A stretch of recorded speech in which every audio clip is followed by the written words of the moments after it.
What is up, guys? It is your man Evil Eye Dre here, coming at you again with another Black Ops 6 video.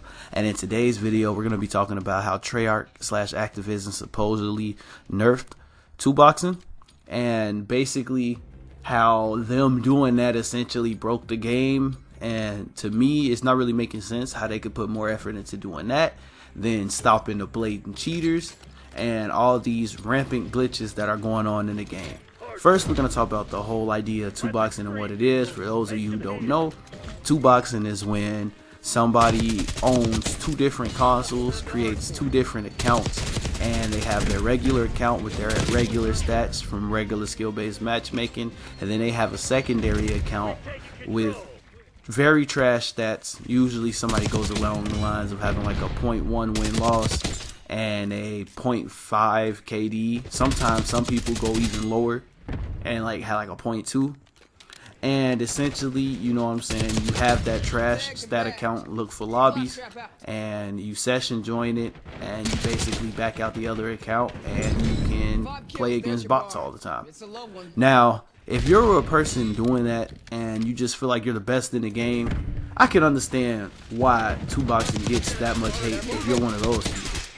But if you're a person who's doing it more so so you can enjoy the good crisp connection that the people in the lower tier lobby seem to get, because you have to go ahead and play against people from fucking Bangladesh because you went on a 15 kill streak one game, gotta fucking play against Benny from Bangladesh, which just doesn't make any sense.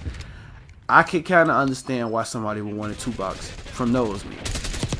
But the fact that Activision / Treyarch even actually put in the effort to put something in that would stop people from being able to do this is crazy, seeing as though this has been a thing ever since they cranked up skill-based matchmaking in 2019. But, you know, hey, I mean, they took it out the game, you know, hey, boo-hoo, you know what I'm saying, it's another way to play the game without it.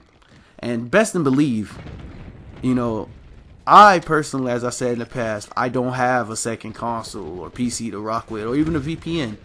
But my boy, best believe my homie, he came hot and ready, straight off the press with a VPN ready so he could at least play these sweats in consistent connections. But anyways, I just don't understand how you can put that much effort into it if you're not going to put that much effort into the rest of the game. And speaking of the rest of the game, let's actually get into some of the bugs and glitches in the game.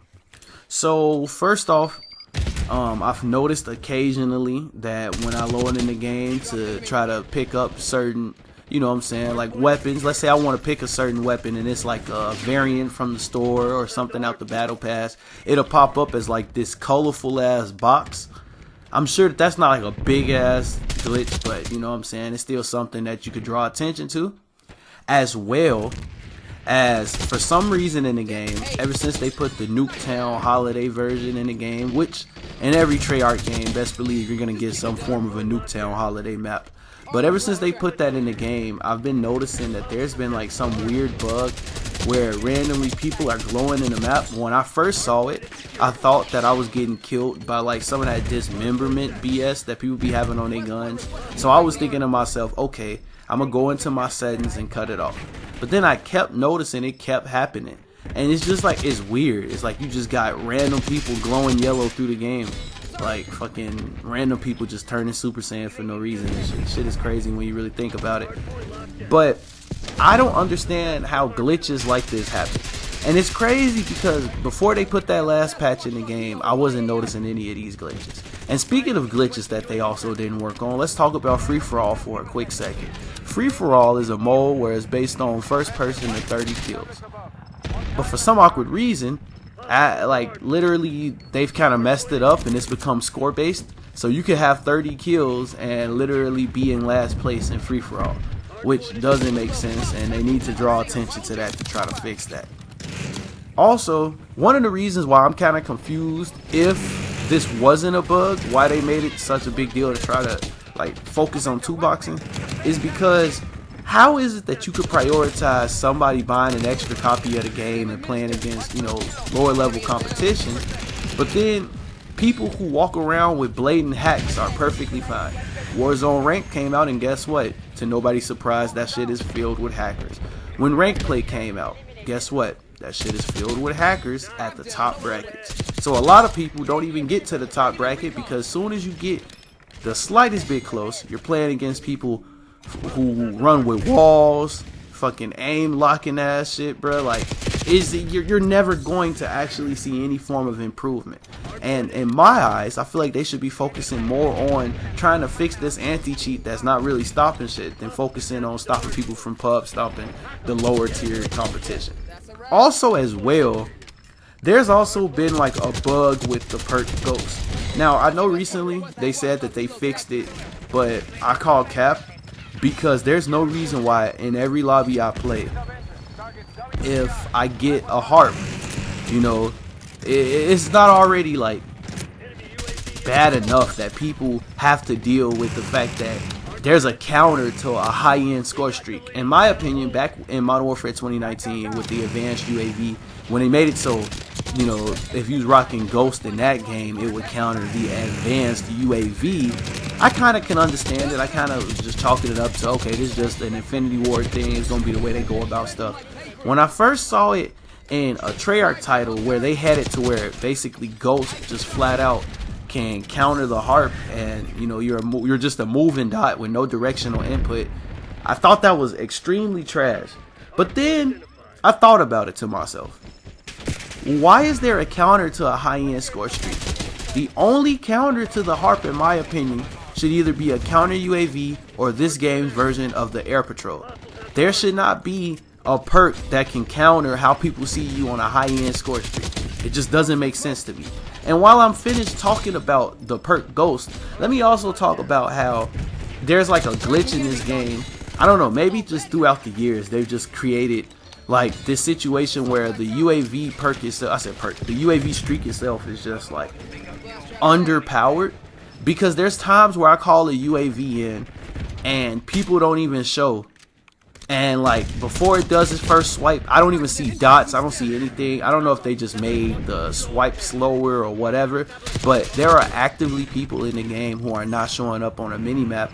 And when you look at the perks they're using all the red perks, or their first perk is gonna be like fucking gung ho or some shit like that. Why is someone not showing up on the mini map who's using a red perk in the first place? The only blue perk that's supposed to counter anything recon related is Ghost. And in my opinion, I still feel like that's still kind of glitchy, because Harp is like a 12 kill streak. Maybe, I don't even know how much it is in this game because I rock Dispatcher, so I be getting it so quick I don't even be actually looking at the score. But I know it's a higher end score streak. There should be no soft counter to a higher end score streak, if you ask me. And I just feel like that if we're going to prioritize stopping people from stomping noobs, you need to also prioritize fixing the game. Because as I've been playing, I've also realized that the ping in this game has been atrocious. Yeah, you know, my friend plays on a VPN, and you know, now I can at least play on a consistent 8 to 20 ping, regardless of who we play against. Because I just want to point out to anybody who said a VPN guarantees you bot lobbies, that shit is cap. You do not always find straight up bots. You definitely can find some competition. The only good thing about a VPN is that you're guaranteed to not go past a certain limit when it comes to ping. So that means at max, in some lobbies, the game might search for nothing greater than 59 millisecond ping. But when you actually load into the game, it's been games where I've had 8 ping, games where I had 23 ping. Like, I'm never experiencing laggy, stuttery connections. And at the same point, though, I just feel like that before we prioritize the little things of how people are manipulating the matchmaking, y'all ass need to fix this game. Because I also went to the fucking theater mode, because you know they brought back theater mode for this game. I was curious to see how it worked. I was like, man, if I ever actually wanted to use it for some gameplays, how would that work? That shit is broken beyond repair. So all of these broken things, some games I even play, it says we're playing TDM and we're playing hardpoint or domination. Sometimes I can't tell who's in a party because the line on the side showing they're partied up. Some games people just run around and don't even play like they're a coordinated team, and in some games I see nothing and everybody's playing like a coordinated team. As much as I enjoy this game, I can't deny the fact that this is a very broken, very glitchy game, but I have a lot of fun with it. And honestly, I do feel like that if all the glitches in this game get worked out, I honestly think this game could be really fun. Because from what I've experienced, man, these games, when past skill-based matchmaking, there's a little bit of fun in every COD, probably minus Modern Warfare 2 Vanguard in 2019. But with all that being said, guys, if you guys experienced any glitches recently or any broken things in the game recently, please feel free to drop it down in the comment section. And with all that being said, guys, my name's Evil Dre. Smacking lobbies is my hobby. Once again, if you enjoyed the video, please be sure to drop a like, subscribe, and turn on notifications if you're new. And with all that being said, guys, I'll see you in the next one. Peace out.